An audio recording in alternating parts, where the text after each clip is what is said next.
maxaad ku ogtahay arooska Ilhaan Cumar? maxaad si ku ogtahay ninka ay guursatay ee loo yaqaan Team Maynet? haddaba ku soo dhawow channelkeena.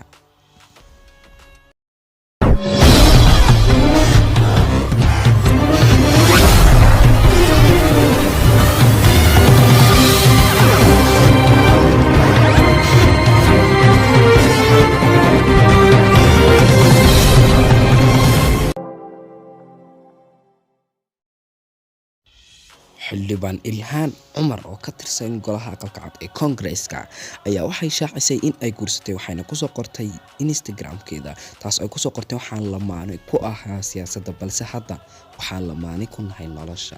Alxamdulillah, waa baraka Ilaahay. Team Maynet waxaa la sheegaa inuu dhashay 1981 sidoo kale wuxuu wax ka bartay jaamacadda New York. sidoo kale waxaa la sheegaa in wax ka bartay jaamacadda Koonfur Bari Afrika ku taal ee KwaZulu-Natal kuwaas oo ka soo bartay culumta siyaasadda.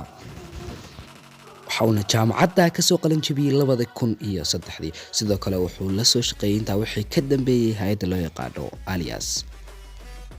wuxuu ka hor inta aanu ku biirin shirkadda Streetco soo maray guur, waxayna isqabeen xaaskiisii Beth, laakiinse hadda way kala tageen oo isma qabaan. Team wuxuu ka tirsan yahay shirkadda Streetco oo ka shaqeysa istaraatiijiyadda ololaha doorashooyinka iyo sidoo kale dejinta qorshayaasha doorashooyinka.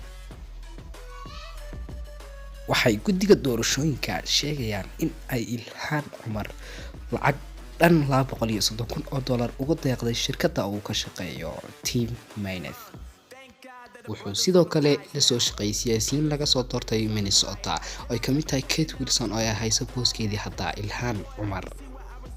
sidoo kale sanadii la soo dhaafay ayaa waxaa kala tagay Team iyo xaaskiisii, taas oo ay sababtoo ahayd in ay uga shakiday Team xaaskiisa in uu la leeyahay xiriir hoose ah Ilhaan Cumar.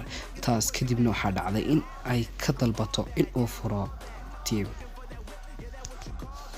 sidoo kale Ilhaan Cumar ayaa waxay ka dalbatay furiin sanadkii hore ee la soo dhaafay saygeedii hore ee ahaa Maxamed Xirsi oo ay isu dhaleen 3 caruur ah.